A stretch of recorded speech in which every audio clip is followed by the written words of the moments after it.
Hi, everyone. Judge Andrew Napolitano here for Judging Freedom. Today is Wednesday, September 4th, 2024.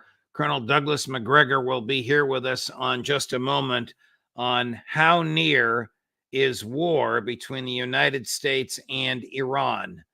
But first, this. A divisive presidential election is upon us, and the winner is gold. Let me tell you what I mean. Since 2016, our national debt has grown a staggering 70%, and gold has increased by 60%. Do you own gold? I do. I bought my gold in February 2023, and it has risen 33%. You've heard me talk about Lear Capital, the company I trust. Let me tell you why. Recently, Kevin DeMeritt, who is the founder and CEO of Lear, assisted the FBI in discovering a nationwide gold theft ring. And because of Kevin's good work, the FBI caught these people before they could steal anymore. That's why I have been saying the people at Lear are good people. They believe in America. They believe in their product, and they're honest to the core. So take action right now, my friends. Call 800-511-4620 or go to LearJudgeNap.com. Protect your savings and retirement before it's too late. 800-511-4620, LearJudgeNap.com. Remember, hope is not a strategy, but gold is. Colonel Macgregor, my dear friend, welcome back to the show. Always a pleasure. I do want to explore at some length with you your views and analysis on whether or not war between the United States and Iran is likely, and if it were to happen, what you think it might look like. But there have been some recent developments in Ukraine that I would like to ask you about. Over the weekend, two Russian ballistic missiles destroyed a Ukrainian military school. 50 people were killed, including several Polish instructors at the school, and 200 people were injured. Is a military school a legitimate military target, even if it's in a civilian area? Oh, absolutely. This was a place where they were training Ukrainian officers and senior NCOs to operate weapon systems and aircraft. So you're killing off the seed corn of any future operation. That's definitely something that you want to do. At the same time, or shortly thereafter, President Zelensky, who is not lawfully in office, as we all know, but who has remained in power, has either fired or asked for and received the resignation of a substantial number of his cabinet, including his rather well-respected foreign minister. What's the significance of this, Colonel? Well, I don't know how well-respected Kuleba is. He's been a mouthpiece for, innumerable lies and misinterpretations and fictions. I think the fact that Kuleba has submitted his papers indicates that the ship is sinking. Someone said to me, if you look at the various ministers that are there, most of them have been there from the beginning, but not all. And for them to resign at this point, you can't help but reach the conclusion that the ship is sinking. If we could, Judge, I'd like to go back to this Poltava incident for just a minute. Sure. I think there are a couple of things that are very important about what happened. It's not just the selection of the target. In all wars, people do this. Yamamoto, when he developed the plan to attack Pearl Harbor, the main goal of the plan was to kill as many of the United States Navy's officers as possible, because he said that's the only way Japan has a chance to win, because it takes years to train a naval officer. Well, I think you had the same mentality on the Russian side, but there's something else. Poltava was the site of a very titanic battle involving Russia and Sweden in a bid for dominance of Eastern and Northeastern Europe. The Swedes lost under Charles XII. They were virtually annihilated. So Poltava figures prominently in Russian history. Second thing, it was also the site of Hitler's advanced command post during World War II from 1941, mid to late 1941, and certainly until the beginning of 43 or mid 43. So you can't overlook that symbolism if you're a Russian.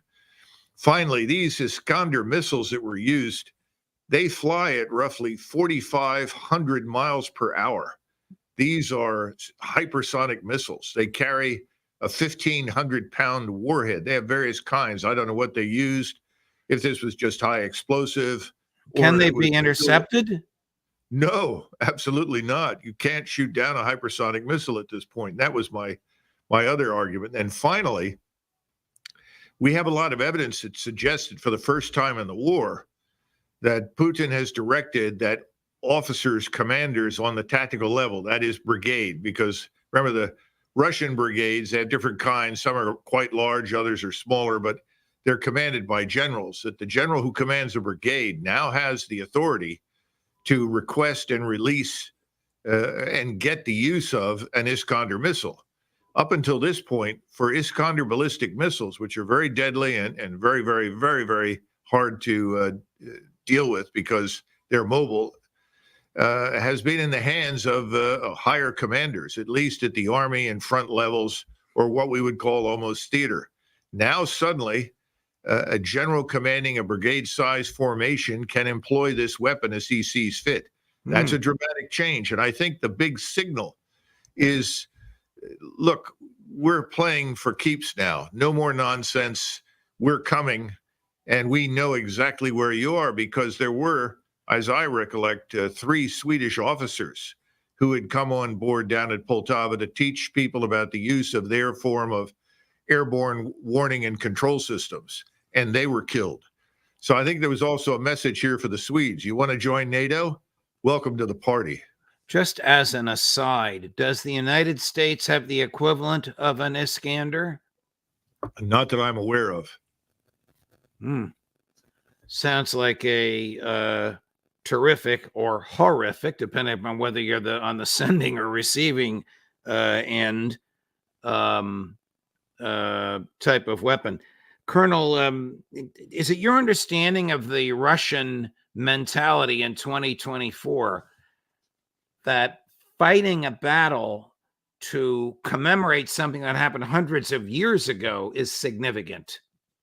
Oh, absolutely. The Russians, most Europeans, frankly, anybody who's lived in Europe for any length of time, most Europeans know their history. This is bound up with their national identity.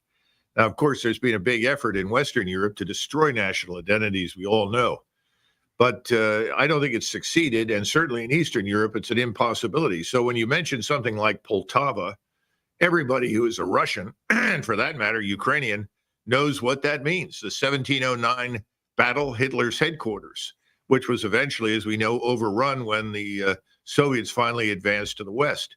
So this has symbolic meaning on many levels, but the real message is we're coming for you. It's over now.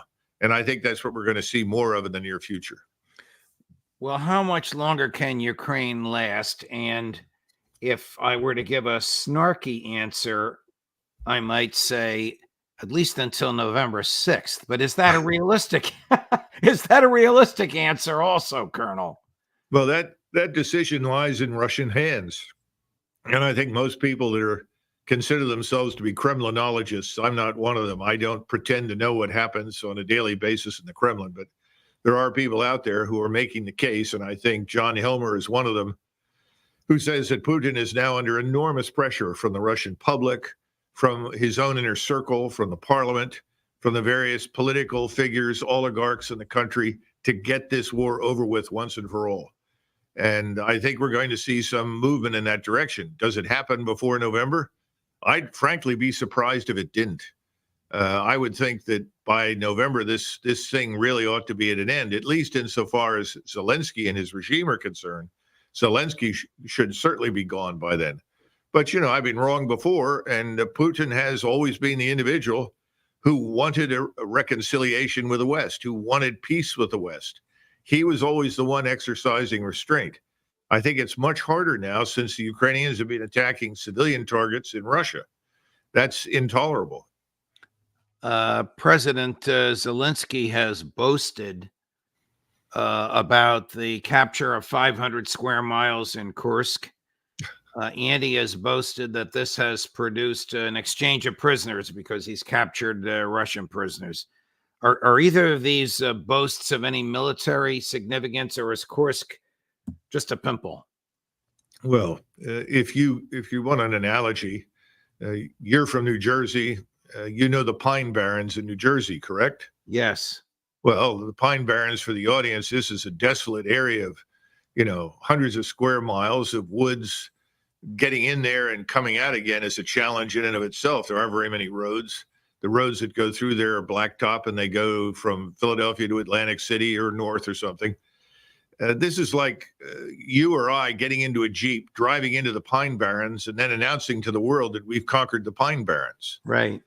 That's the oblast of Kursk is just endless dense forests, swamps, woods. The only thing of hills. significance that I know of in the Pinelands, and you may have been there, is Fort Dix. That's about it. Yeah. Fort Lost in the Pine Barrens. Yeah, Right, absolutely. right. All right. So There's the real nothing there. estate, the real estate isn't worth much, and the PR advantage to this, even though Zelensky keeps pushing it, seems to have faded because other events have come to the top of the fold. Well, the only thing he achieved was to take some of the best forces he had left with the best equipment he had at his disposal to essentially launch a PR stunt. Most of those troops are either killed or wounded. They're trying desperately to get back to Ukraine, but they're caught. They're in little pockets of perhaps 2,000 or 3,000 each along the main highway that goes to Kursk. This thing is a disaster for Ukraine. It was entirely ill-advised. I've heard it called the Cavoli plan. I hope that's not true, because if General Cavoli is responsible for this, that reinforces my low opinion of the senior leadership in the U.S. military. No one in their right mind would have sent these Ukrainians on that wild goose chase. And remember, elsewhere, things are falling apart, and the Russians continue to advance. The only thing holding the Russians back, in my judgment right now, is President Putin. Just to remind everybody that General Cavoli is not just an ordinary four-star. He's the commander of NATO, so the commander of all European troops, is he not? Yes, U.S. and European forces. Yes. Okay. Switching over to Israel and Gaza, Colonel. 2 Sundays ago, Hezbollah and Israel exchanged hundreds of rockets and drones. Prime Minister Netanyahu went on national television and said, "We shot everything down that came at us," and then quietly ordered a blackout and prohibited the IDF from telling Israeli media exactly what happened. Alistair Crook, our dear friend and colleague, says this whole thing lasted about 20 minutes. It was more or less theater, but there was damage done in Israel, and Netanyahu is being, as usual, deceptive about it. So my question, Colonel, is the United States, is the White House naive enough to accept everything Prime Minister Netanyahu says, even when they know he's being deceptive or outright lying? No, they're not naive, and I think they know he's lying. But the White House and most of Capitol Hill that has followed along with this is so caught up in a series of lies and fictional accounts and narratives that to renounce any of them and walk away from it would amount in their minds to a revelation that they have been part of the lie. They don't want to admit that. So they're going to do everything in their power to keep this fiction going. If you go back to the Pentagon Papers, that a lot of people don't even remember it today, but once you read the Pentagon Papers, it was clear that everyone knew that what we were doing in Vietnam made no sense, that the war was somewhat different from what had been shown on television. And of course, everyone in Washington was angry because the truth had let out, if you will. So I think, I'm sure the White House knows this is nonsense. They're all playing for time. That's what it's about. Play for time, get through the election, and then you can make whatever decisions you want. You can pull out, you can do anything you want. Nobody cares. Is the U.S. support for Israel, the United States, I'm not talking about the backslapping of Netanyahu and the public claims that Israel is our ally, but the tremendous financial and military support. Colonel, last weekend, the 500th flight had left the United States and landed in Israel with heavy-duty military equipment. Is the U.S. military support for Israel unconditional? No matter what Netanyahu says or does, we will continue to give him the weaponry with which to slaughter the Gazans and the people and the Palestinians in the West Bank? Yes, I would say to this point, that's a good formulation, Judge. And increasingly, I think people in the region are concluding that it will make no difference who wins in November, that this will continue without interruption. Other than bankruptcy or a dramatic military setback to our forces, I don't see much evidence that anything will change. Now, we have to understand, and we've talked about this before, that most Americans on any given day are the victim of three things. First of all, they only know what the mainstream tells them, unless they listen to you or a few other people who are referred to, as you know, as alternative media. So they're not going to get the truth about anything. Secondly, they have been subjected to an unrelenting stream of invective and criticism and hatred directed at anyone Israel doesn't like, whether it's Iran or Hezbollah or anybody else. And people don't have a positive picture of Muslim Arabs, Muslim Iranians, and so forth. And then finally, I think there's the other problem is that most Americans don't pay much attention. Look how long it took us to finally extricate ourselves from Vietnam, how long it took public opinion to swing away from that catastrophe. I just don't see animated people in the United States. They're saying this is a terrible mistake. You know, we're cultivating hostility all over the world. The entire world is turning against us. And I would say that if we go to war with Iran, that is absolutely what's going to happen. It's not just a question of Israel's survival. Our position in the world will be damaged for decades. But Colonel, you have argued a common understanding here, which is that Prime Minister Netanyahu's goal in all of this is a war with Iran, not between Israel and Iran, but between the United States and Iran. You have told us that Israel alone could not survive a full-fledged war with Iran, and they would expect the United States to back them up. How looming, it's the wrong word, how likely is there to be a war, a serious full-fledged war between Iran and the United States over Israel's provocations? Well, let's not forget that when Norman Podhoretz was supposedly John McCain's national security advisor, whatever that means, he said that he woke up every morning and prayed that war between the United States and Iran had broken out the night before, so that he was always praying for a war with Iran. This has been a fixation of the Israel lobby, its supporters, the Jewish diaspora, as well as the Israeli state for a very long time. And this is their best shot at achieving it. Now, why do I say it's the best shot? You're asking, is there a possibility that someone with some sense of reason or rationality could intervene in this and say no more? I suppose there's always that possibility, but let's look at the facts. From the Israeli standpoint, you either destroy Iran or you are going to be forced into some sort of agreement by the international community that is unacceptable to you. And that includes the possibility of a Palestinian state. That's not on the table for the Israeli state. They want nothing to do with it. They want to continue their cleansing operation and remove all of the Palestinian Arabs from Israeli soil. So that's off the table. So that means there has to be a war. Will there be a war? Well, we have several hundred vessels, 3 carrier battle groups, submarines. We have over 1,000 fighters, bombers located in different places from Diego Garcia all the way to Italy and probably beyond. We also have bombers in the United States. All of them are loaded, prepared, and ready to launch. When you have that kind of military power sitting there, it doesn't take much to start a war.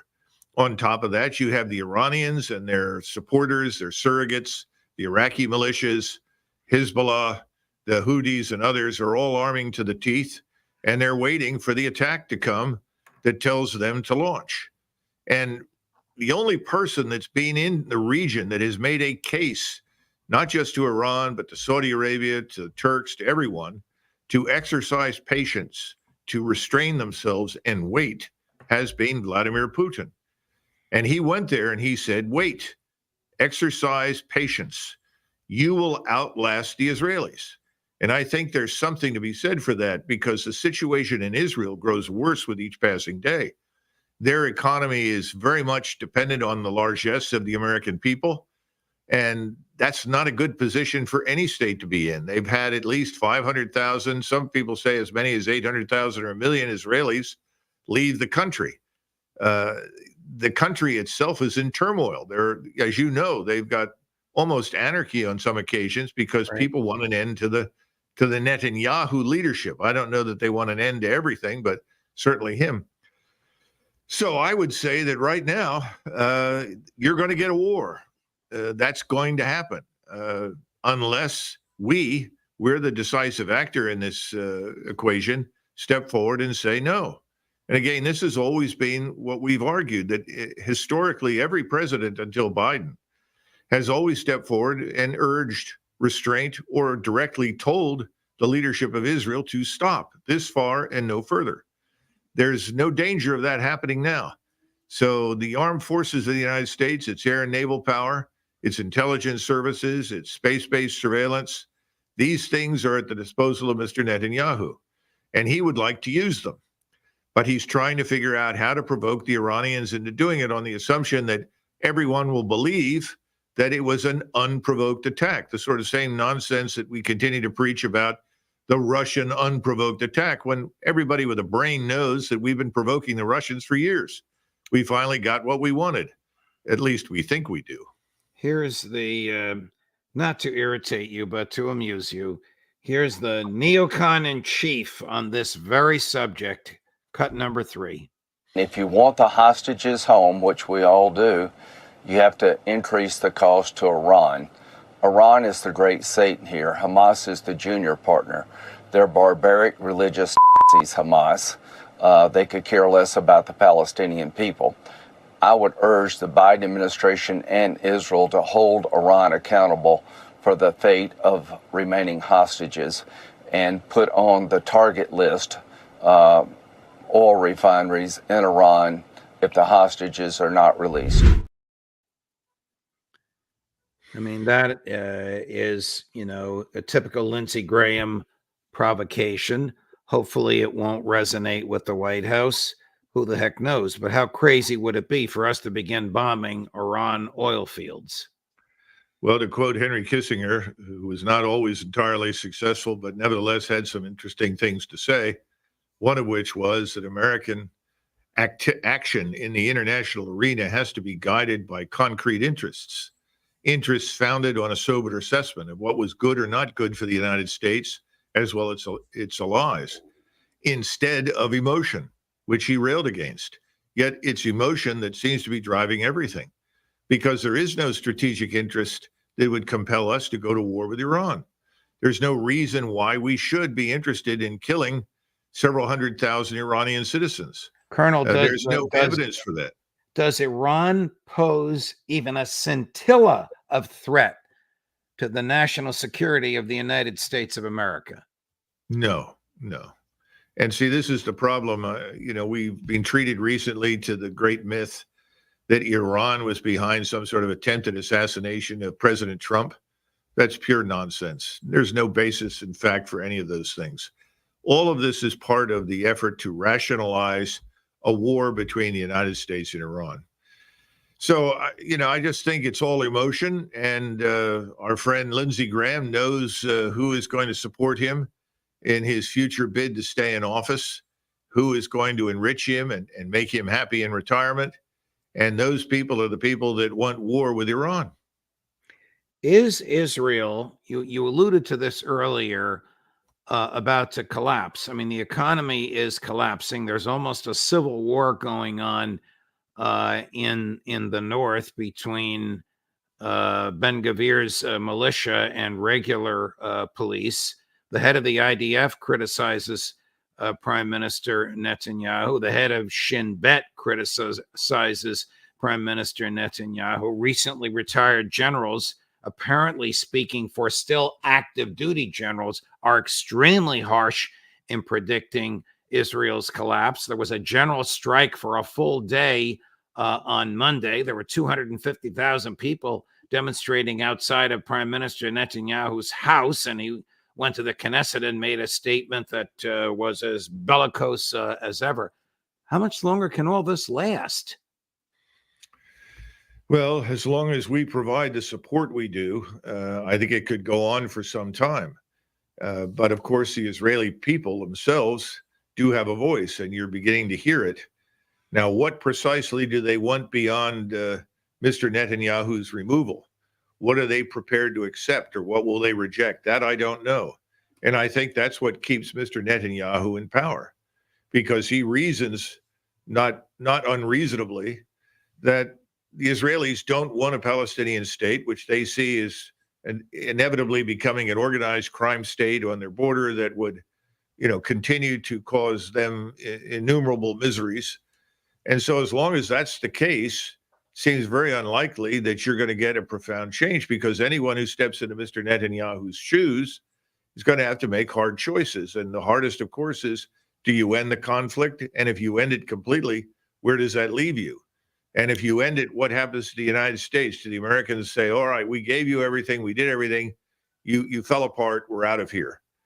All of those things must be on the minds of Israelis. It's not an easy situation.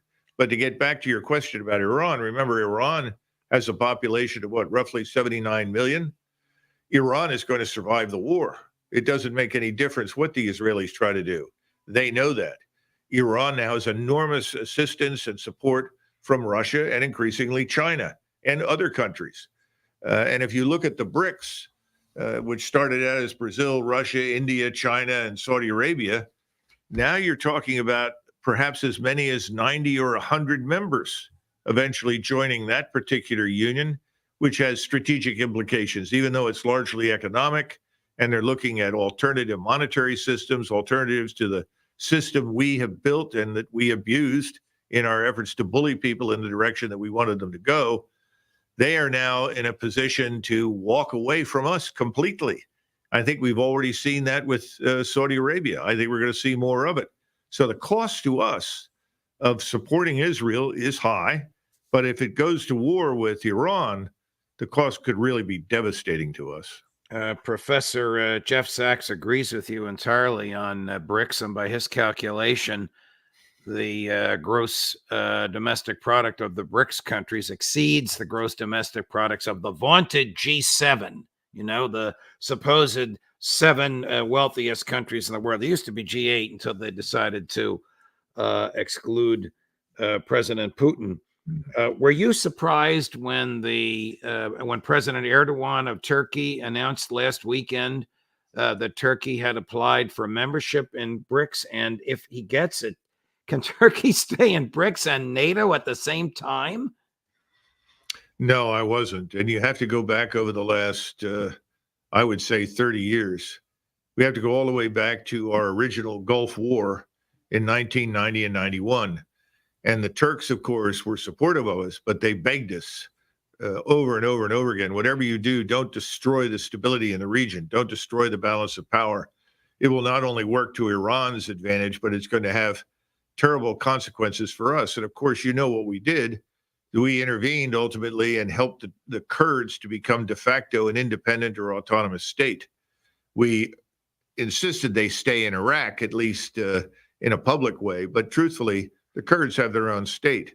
This has grown into a cancer that threatens to destroy the Turkish Republic. In 2003, we wanted to go back in, and we wanted to move the 4th Infantry Division from ships in the Mediterranean across Turkey and into northern Iraq. And the Turks said, absolutely not. Forget it. You're not coming through here. So I think we have been on thin ice for a long time. I like to follow the Turkish cinema, and the numbers of films that have been produced over the last couple of decades that show Turkish soldiers defeating hordes of American soldiers in the mountains of northern Iraq are pretty substantial.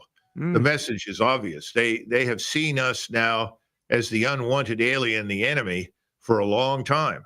And whatever differences they have with Iran, which are substantial, by the way, the Iranians and the Turks have gone to war almost as often as the Turks and the Russians in the last 300 years. But if you go back and look at their disputes, they have managed to put most of that aside because everyone can agree the problem is Israel and ultimately the United States for backing Israel. None of this is good news for us. it spells the end, I think, of our financial dominance. NATO is already crumbling. You've had others come on and say that. And I thought that as soon as we involved ourselves in Ukraine, it would ultimately destroy NATO. That, too, is an empty facade. All of these institutions that grew up in the aftermath of World War II are increasingly empty facades. And new institutions, in spite of us, are going to emerge. The handwriting's on the wall. I'm glad that Dr. Sachs said that, and the fact that he feels that way reassures me that I'm not completely leaving the planet on economics. Oh, you have a pretty good grasp on these things, Colonel. No question about it. There are sort of hints in the Washington establishment about an October surprise, and the October surprise may very well be a United States attack on Iran. Can't imagine what the pretext for it could be. Well, we're getting closer to the year anniversary, 7 October. And this thing has dragged on for a year without resolution. None of the original objectives have been achieved. The populations, the Arab populations, have been brutalized, but they're still where they are. They haven't left. Every country in the region has turned against Israel. And every country in the region, even though it may not be able to engage directly, certainly will support whatever Turkey, Iran, Hezbollah, others do in the region now against Israel. The question is what are we going to do? And as we approach 7 October, I think there's going to be a lot of pressure to get this war going against Iran. Thank you, Colonel. Thanks very much for your insight and analysis. As always, a pleasure. As always, I hope we can see you again next week. Sure. Thanks, Judge. Thank you. Coming up later today at 12:30 this afternoon on these very topics, Scott Ritter. And at 4 o'clock this afternoon, Aaron Mate, Judge Napolitano for Judging Freedom.